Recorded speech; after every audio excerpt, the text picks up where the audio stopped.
welcome everyone to this, our sixth Simsbury Bank Yukon School of Business Family Business Program event. Thank you all very much for coming today. My name is Martin Geitz. I'm President and CEO of Simsbury Bank. Today's topic is difficult conversations. The intersection of family dynamics with the running of a business adds an entire dimension to roles, relationships, and decision-making that is not present in businesses that are not run by members of the same family. This can lead to difficult conversations and sometimes to conflict. We're very fortunate today to have two experts in the family business dynamics to share with us their perspectives. Blair Tripp is an experienced negotiator, mediator, and family business consultant. She is the managing partner of Continuity LLC, a global firm working with family businesses and their stakeholders.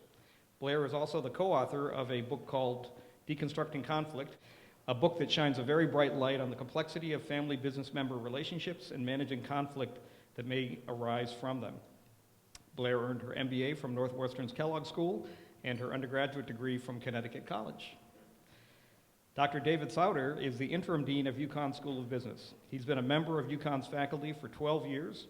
His areas of expertise, in addition to family business, include long-term corporate investments, organization design and sustainability, and mergers and acquisitions. His scholarly work has been published in a variety of academic journals. Prior to joining academia, Dr. Sauter spent a decade as a strategy consultant. Dr. Sauter earned his PhD from the University of Michigan Carlson School and his undergraduate degree from Wharton. So please join me in welcoming Blair Tripp and David Sauter.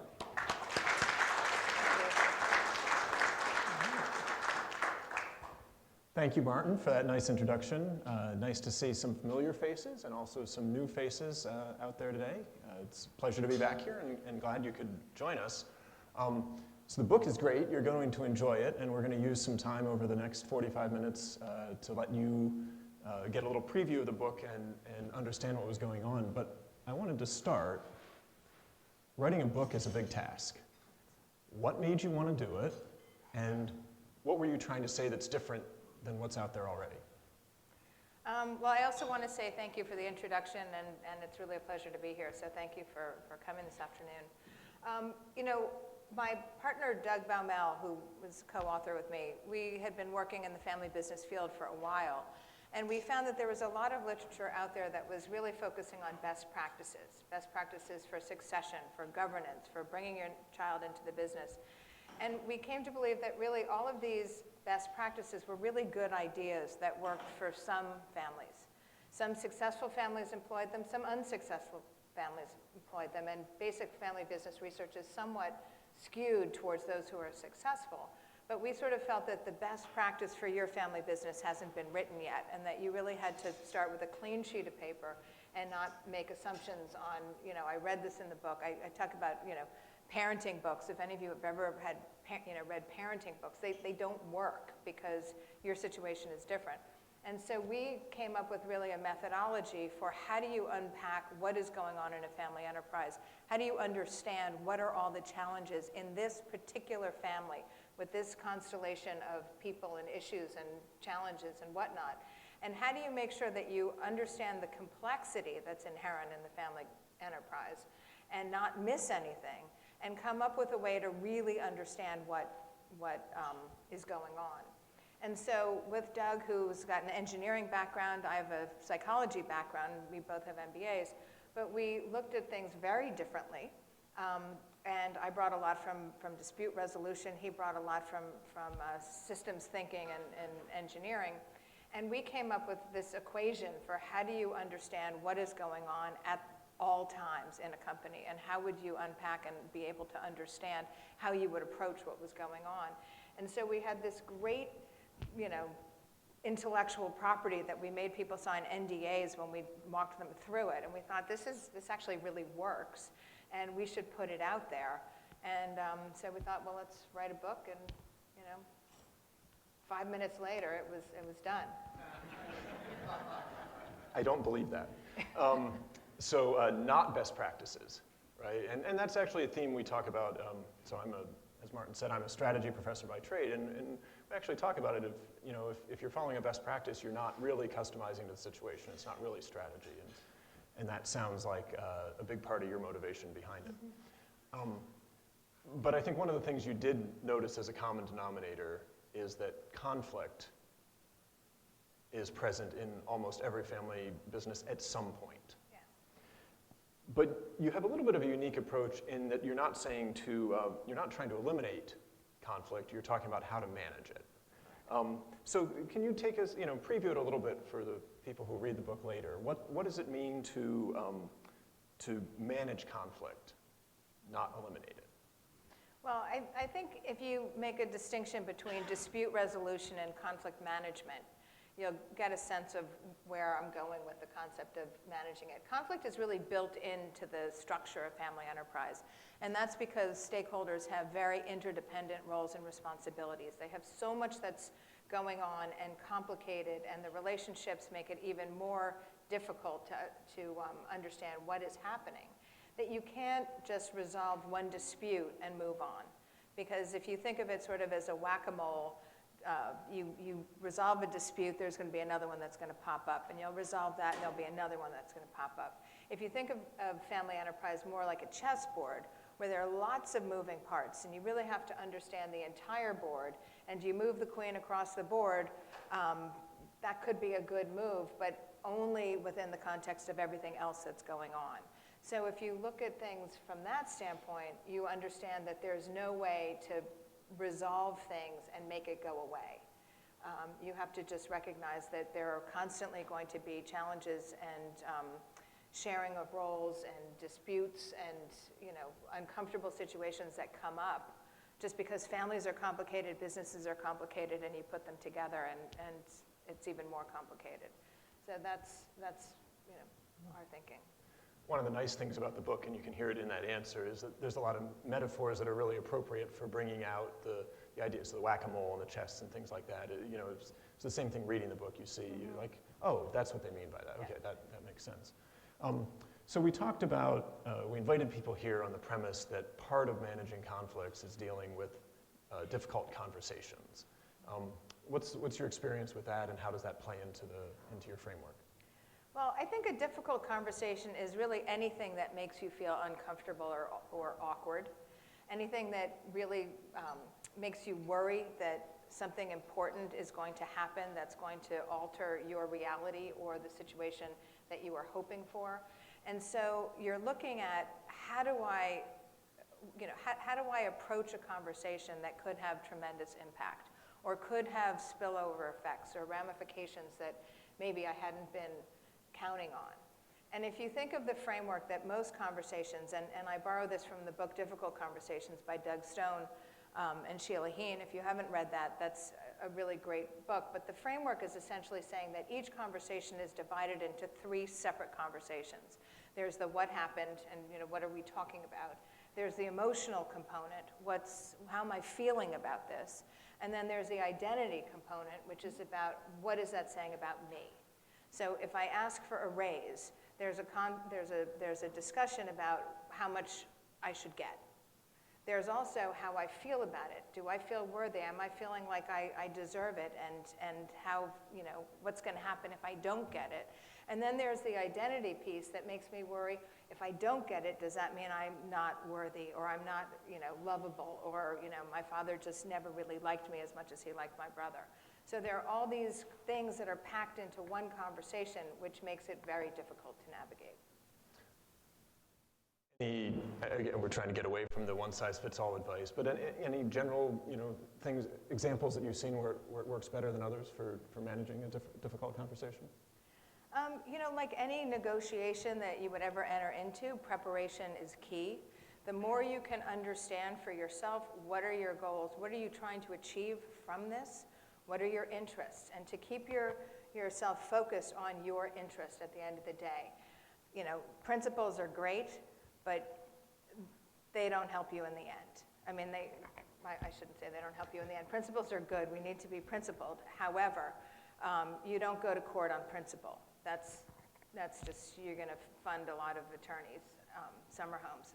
You really want to be looking at what is it that I want, what am I trying to achieve, and what are the things that I need to worry about? In the experience that you and Doug have had working with family businesses, what are some of the primary triggers for conflict? Well, we talk about it in the book, what triggers an active conflict is some use of disrespected power. So when somebody exerts power over a person or a group of people in a way that is not respected, that's going to trigger conflict. So for example, if I'm the marketing director and my brother is the CEO of the company, and I work really hard on my marketing plan and my brother CEO says, that's terrible, you should go redo it. I might be upset. I might think I should get a new job because I think this is really great, and if my values and what I think is important doesn't fly, maybe this is the wrong place for me. If I respect that my brother got that job because he went to the right school, he has the skills, he works really hard, the employees respect him, etc., I'll take it on the chin and I'll say, okay, I guess I need to redo it. On the other hand, if I believe that he got the job because he's the oldest, or because he golfs with dad and I don't, or because he, is, mom's favorite for whatever reason, and I don't respect that he works hard, or that he knows what he's doing, or that the employees respect him, then that's going to really trigger a conflict, because I'm going to be forced into a position in a way that I don't respect, and that's usually a trigger. It struck me in reading the book that these weren't the words you used, but it reminded me of something I remember learning as a graduate student, that when this wasn't family businesses, this was businesses in general, but when coworkers disagreed over tasks, they could still make it productive, but if the disagreement was based in the relationship, not the task, it was hard to move forward. And so devil's advocacy and things like that work because people understand it's not relational, it's in the task, and people are opposing them for good reason. And if they don't understand that, then it kind of falls apart very quickly. Right. Have you seen a difference, big organizations, small organizations? Is that one of the ways you can customize advice, or does this play out similarly across the board? What's most important in the work that I do when I work with a company is at what generation do they find themselves. If they're transitioning from first to second generation, that's a challenge for certain reasons. Transitioning from second to third, there are different kinds of challenges. Third to fourth, even different challenges there. So where they are in the generational progression will have a large impact on what they need and what they're grappling with most likely. The size of the company doesn't really matter, except when it's a very small company. The problem is that the threats are really existential, and they don't necessarily have the resources to implement the options that we can put forth to get them to move out of the situation they're in. So that's really the difference. The other thing is that they don't have the same opportunity as larger companies to sell or to bring in a third-party financial partner. When it's a very small company, you can sell it, but by the time you pay the taxes, et cetera, you might still need a job, or your children might need a job. And if you're not accustomed to working for other people and you're in your 50s or 60s or whatever, that's pretty tough. So the larger companies have more options and more ability to implement different strategies. Okay, so the core of the book, a lot of the book is centered around something called the conflict equation, which, so I'm going to ask you to say a few things about it, but it struck me that, so it's math, but without numbers. And I realized that some of my students would really like that. And I said that to you earlier. I realized that there are other of my students that really wouldn't. I have other students who are really mathy and would find it very disconcerting. But it's math principles and moves the levers around. So, so we don't want to ruin the book or try and get the whole thing. How many different factors go into the conflict equation? There's a whole bunch. How you probably... Yeah, there are about 8 in the okay. Basic equation, but there are subsets that sort of define what each of the individual components might, or some of the components might. Right, and so each of the 8 kind of makes up its own chapter, and you go through it in detail. Here, I wanted to ask you about one of them, because it's, some of the other ones you'd kind of get from the name of them if we listed them out. But one of them was the family factor. That one takes a little more explanation. Can you tell us a little bit about the family factor and how you came up with it and what it means and how it fits into the equation? So the family factor, I think, is actually the most important component of the entire equation. Essentially, the family factor answers the question, is the family bond strong enough to leverage compromise, forgiveness, and commitment to change? So Is your family bond going to help you act not necessarily in your own self-interest, but compromise because you are going to do things for the sake of the family?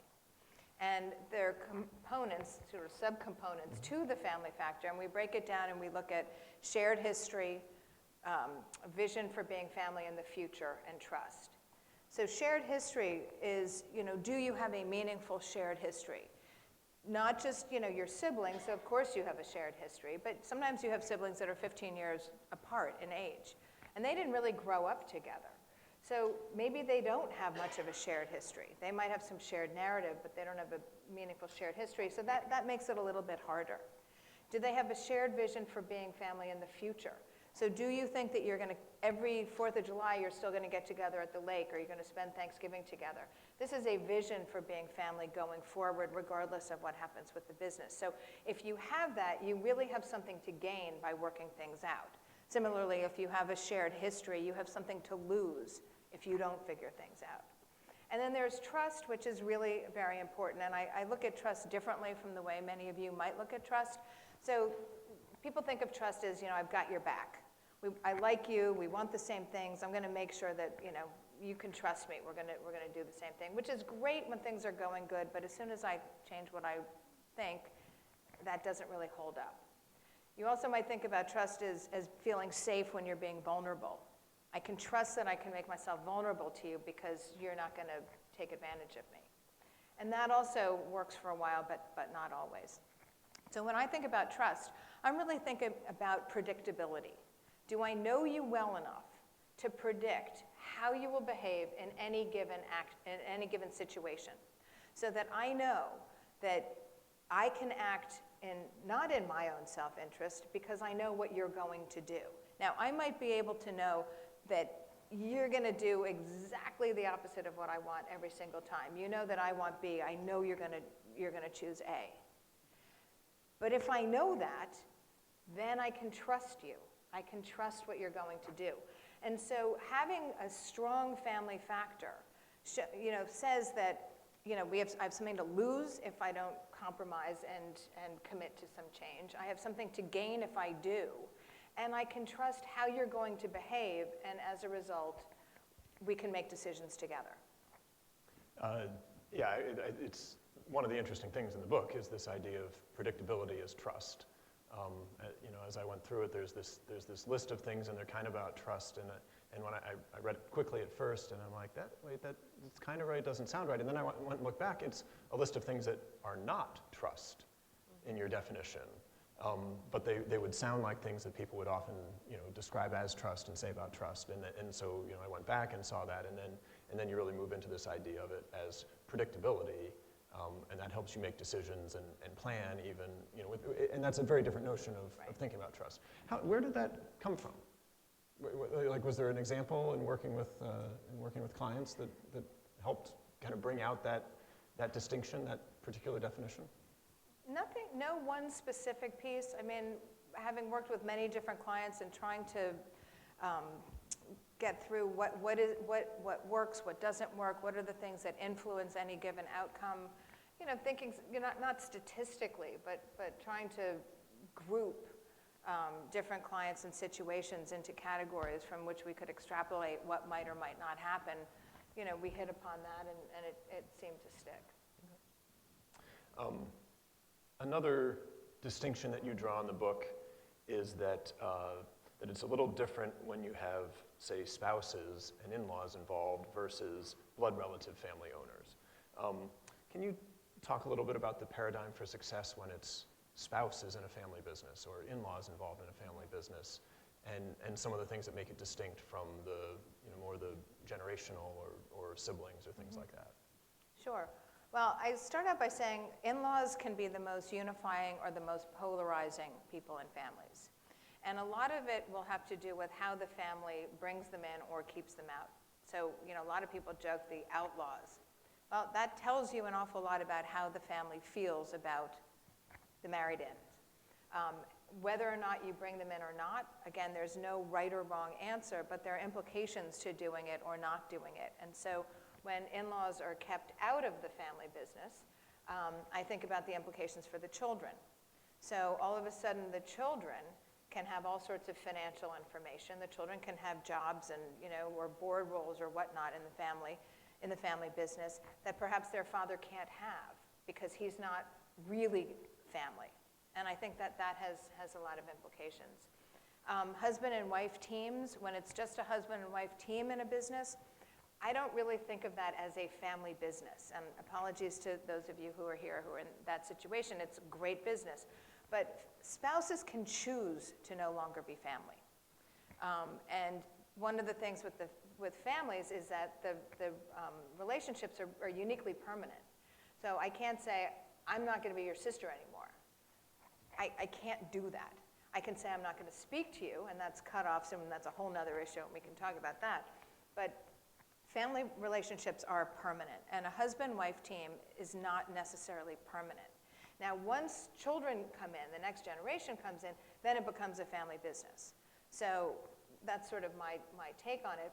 And I think, again, it can be very difficult for spouses to work together and come home together. There are a lot of couples that are able to do this and a lot that just feel like this is just not a good thing. But so, should in-laws be involved?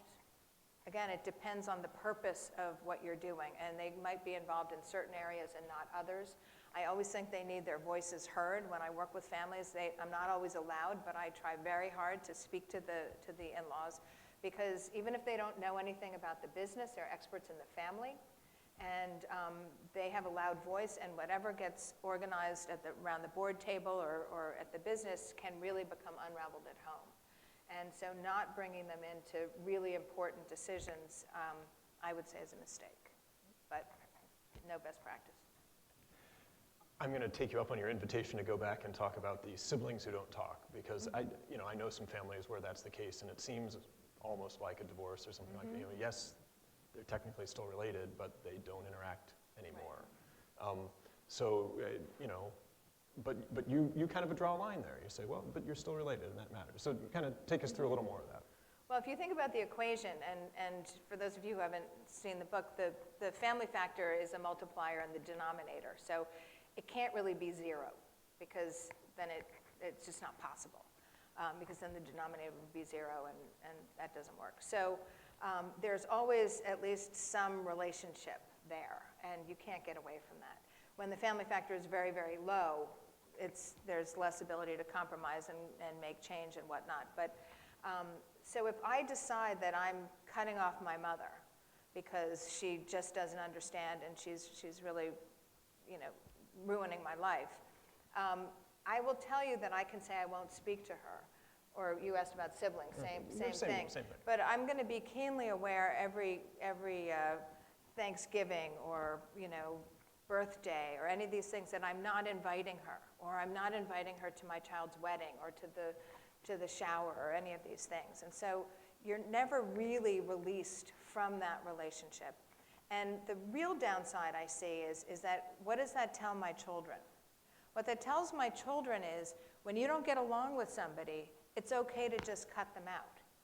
And so then when my children encounter a relationship where they're having trouble, maybe even with me, couldn't possibly, but that they're going to say, well, Mom cut off Grandma, so I don't need to have this relationship. And just the way substance abuse will run through families, and you see the patterns, same thing with cutoffs, and it is not something that I would recommend. We work really hard. I'm actually working with a family right now where we're getting a son and his wife to meet with the parents. They've just had a baby, and that's sort of given us a bit of an opening to say, let's just try. And we're not looking for a great, close, happy family, that photograph on the mantle. We're looking for a functional relationship, so you can be in the same room, because they share assets, and the families are tied together in many business ways. But it's a heartache for those who don't want to be estranged. And we believe that continuing relationships are important. That's sort of the cornerstone of why we do what we do. Thanks. Okay, so in the middle of your answer, you talked about the denominator going to zero and stuff like that. I wanted to call that out as sort of, that's how the math works in the book. is the principles of math apply. So you've got things that are multipliers and things that are additive and things that are subtractive, and it's basically a ratio, so division is sort of the core of it. But then you allude at times to mathematical principles like, hey, this can't be 0 or it's undefined, and that's kind of a problem. And so that's kind of how it works. You need this basic understanding of math to follow the logic of it, but you don't have to do heavy calculations. You just have to think about which of these things are, raising the good things, which are reducing bad things, And putting it in context. I am not a mathematician, I will tell you. I mean, I did make it through 4th grade fractions. You would need to for this book. And that's really all you need. So if you think about half of a pie, 1/2, versus 1/4 of a pie, 1/4, if the denominator is small, the answer is big, the big piece. If you think 1/4, the 1/4 of the pie, the answer is smaller. So the goal is, in the equation, to have the denominator be as big as possible, or the numerator, which has sort of all the reasons that there are conflicts and the triggers and the problems that are going on, those are all up top. So the goal is to try to make that smaller, because 3/4 is more than 2/4. You'd rather have 2 than 3. And so it's really just the relationships. My partner Doug studied in college with, Carl Sagan, sorry, I had my mind for a second, who basically explained that if you can truly understand a system, you can express it in an equation. And so that was the theory behind coming up with this equation, was if we can really understand how family systems work, family business systems, then you can actually express it that way. And you guys can all, once you've read it, you can tell me what you think. Yeah, your backgrounds make sense. It does kind of seem like an engineer's approach, infused with a lot of psychology and keeping it about concepts, not the hard numbers. So we've done parent-child, we've done spouses, we've done siblings, we've done a lot of the family relationships already. Let's talk about outside professionals for a second. What happens if a family decides to bring an outside professional in to be the, a division leader or the CEO or something like that? How does it impact the family structure and the ability to manage through some of these conflicts? Well, I would say so much of it has to do with the family's vision for what they want for the company. The real responsibility of the owners is to decide what is it that we're trying to achieve. And if you want your business to grow and be profitable and be, top 5 in your niche, wherever you are, you maybe need people who have skills at a certain level once the business has grown beyond the initial founding stage. Because as businesses grow and become more complex, there's an awful lot more that needs to be managed and dealt with. And sometimes you want somebody who's had the experience doing that. And if your goal is to grow and make it to the next level, bringing people in who have the appropriate skills is going to be probably a good idea. If you don't do that and the business doesn't grow and you just are having only family members in management, that's when conflict can often start, because people are finger pointing and we're supposed to make these numbers and what happened, and the person just doesn't have that right experience. You're going to have a first-time CEO running your business. Now, maybe that's okay, but maybe you really want someone who's been there and done that. But again, the family has to be behind it and understand that this is what we're trying to do, and it doesn't reflect badly on you. It reflects well that we're making a decision and we're doing the best we can for our company. All right, so I think I'm going to ask 2 more questions, and then we're going to open it up for all of you. So I'm giving you your warning. Be ready. We'll turn to you for your questions here. Okay, I want to talk a little bit about recovering from conflict, right? So after experiencing a difficult event, deep conflict, power struggles, disrespect, all the things that go into that, how can a family unit begin to rebuild trust, mutual respect, get things back on track? Well, I look a lot at forgiveness of what you've done or what you're thought to have done is something that often gets in the way of families working well together. And so we borrowed from a psychologist, Janice Abrams-Spring, who actually works not far from here, I don't think.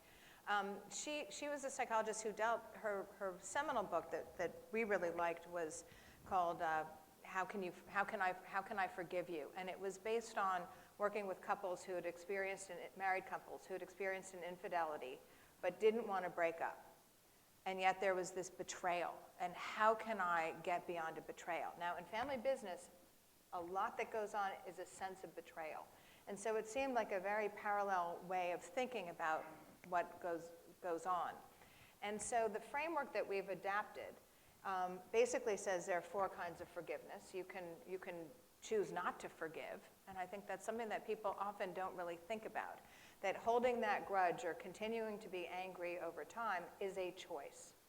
So you can decide, I'm not going to forgive because it serves my interest however it does to keep that. I can do sort of a cheap forgiveness and say, okay, fine, don't worry about it, which doesn't really help anybody. Or because my religion says it's good to forgive, and so that's what I'm going to do, and it's not genuine.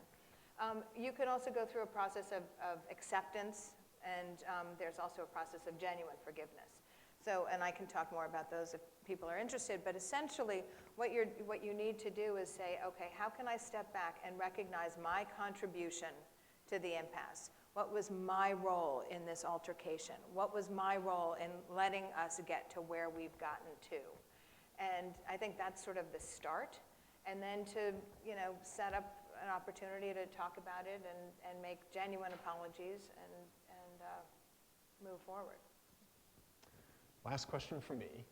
It's tap into your expertise. How do personal and unique values, goals, and personality traits play into the ability of a family business to function and thrive? Well, you hit on sort of the 2 big reasons for conflict, which are opposing goals and incompatible values. So if you think about people who have goals that are not that they're different, but that they're really in opposition. We're going to grow and be a national chain versus we're going to be, stay small and high quality and local. Those are opposing goals. And if the owners have opposing goals, there's going to be conflict. If there are incompatible values, and not just different values, but those that are incompatible, that interfere with the work that you're trying to do. So in family companies, we often look at risk tolerance as a value. So if Grandpa told me that I should never borrow a penny, I shouldn't even have a credit card, it's going to be very hard for me to work with you if you're saying, look, I'm at the business school and judicious use of leverage is a good thing. Those are really incompatible. So those are going to create the platform from which conflict can develop. And personality traits, sometimes you like people, sometimes you don't. And then the trick is to understand how can we coexist? And how can I not let those little things that you do really bother me? Or how can I not take the bait, when you push those buttons? And we say the siblings, can push your buttons because they installed them and they know how to get at them. So, that's, I think, how it plays in. It was interesting as someone who's worked in a business school for a long time when you gave the example of 2 siblings, one goes to business school, the other one doesn't, and the one who goes to business school thinks they've learned something new and the other one doesn't understand it, and it causes conflict. And so it was sort of think of our role as, we think of ourselves as educators, not conflict creators, but confronted us to think about that a little bit. All right, let's open the floor to questions from all of you. Can conflict be healthy? Yes, I think conflict can be healthy. I mean, it exists, so it's not a killer to begin with necessarily. But just like any kind of friction, it can make things move forward.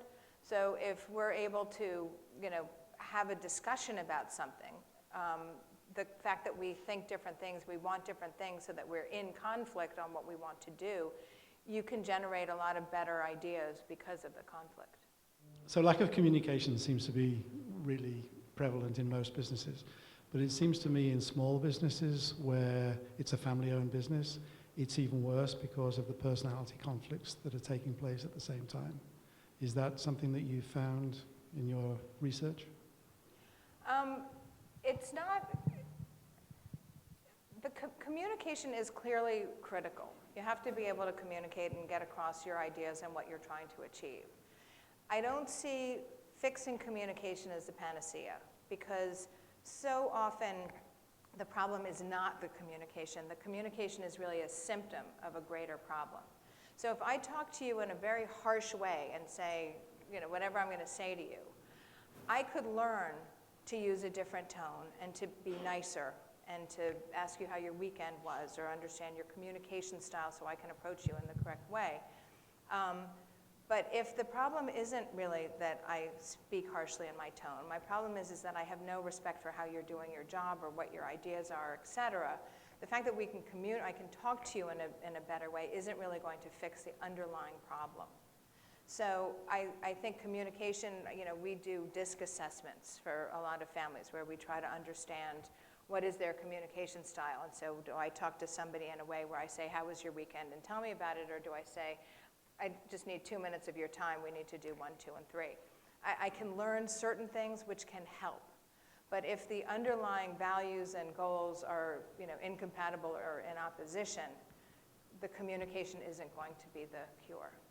But it's important. Fixing communication isn't enough. It's not going to get an underlying, it may be a good thing to do, but it Right. won't get at the underlying problems. Right. Usually it helps, but it's not going to solve the problem. Hi, since this has come up twice tonight, I feel like I need to ask the question. Can you elaborate a little bit on the challenges from the first generation to second generation transition versus maybe like a third, fourth, and so on? Sure. When you have a founder-led company, generally that founder is the entrepreneur. And he or she is often has a healthy dose of narcissism, and I do mean a healthy dose because you need a little bit of that to believe that you can make that bigger mousetrap. You need that to believe that you can do it better than other people, to really create the conditions and work 24/7, and that's what makes for the product or service to be successful. In the next generation, that can be difficult to take as the siblings come up and they start thinking there are different ways to do this, there are better ways, and or things could change. And the founder generally is not interested in having any sort of oversight or advisory board, or let alone a fiduciary board, because he or she really has a very clear sense that I've done this, I've made it, it's mine, and I don't want somebody telling me what to do. So there's often a challenge for the siblings, the second generation, who are trying to say, could you retire so I could take over? Or could you really take me seriously and give me some rope to run with something? And so there are things like that that are often challenging. Going down into the next generations, you often have the siblings who didn't have a whole lot of structure and job descriptions and accountability because the founder said you'll do marketing and you'll do operations and somebody else is going to do finance. And the next generation, the third generation, is trying to come in with no articulated career path, with no sense of, well, what would my job be if I came into the family business? And so, that gets complicated to bring in the next gen, and if it's siloed, often that means that the siblings they get along, but they don't talk to each other. They trust because they can predict that you're going to do great in your finance role, and I'm going to do great in my marketing role, and we stay out of each other's way. But to transition that sort of structure is very difficult without an org chart. Those are generally very flat organizations. So, by the time you get to the third to the fourth generation, you generally have some structure in there. You often have a board that has an ability to really review executives in a real way and hold people accountable. They have, compensation committees that make sure compensation is rational and not subjective, or not we all get paid the same regardless of what we do. So those are some of the things. I don't know if I answered. Thank you. That's very helpful. Yeah, thank you. For those of you who are struck by the phrase healthy dose of narcissism, that comes up near the end of the book. So you want to get the setup first. You don't want to just jump into it. On the finance side, that gets to finance family businesses, and I've been doing it for north of 40 years now. And it's that third generation where you seem to have the most problem, just as you articulated, because dad or mom anointed who was going to do what. But it's that third generation where now you have 2 or 3 siblings in the business who have their respective roles, but they have 3 or 4 children each, okay? And who comes into the business and who doesn't come into the business, and then you start watering the oversight and management of the business, it becomes almost unmanageable. So you have any advice for that, how you'd segue to that third generation? Because I think that's one of the most difficult ones to go from the second to the third generation. Mm-hmm. Well, there are a couple things that play with that. In the second generation, we talked about trust and how important that is.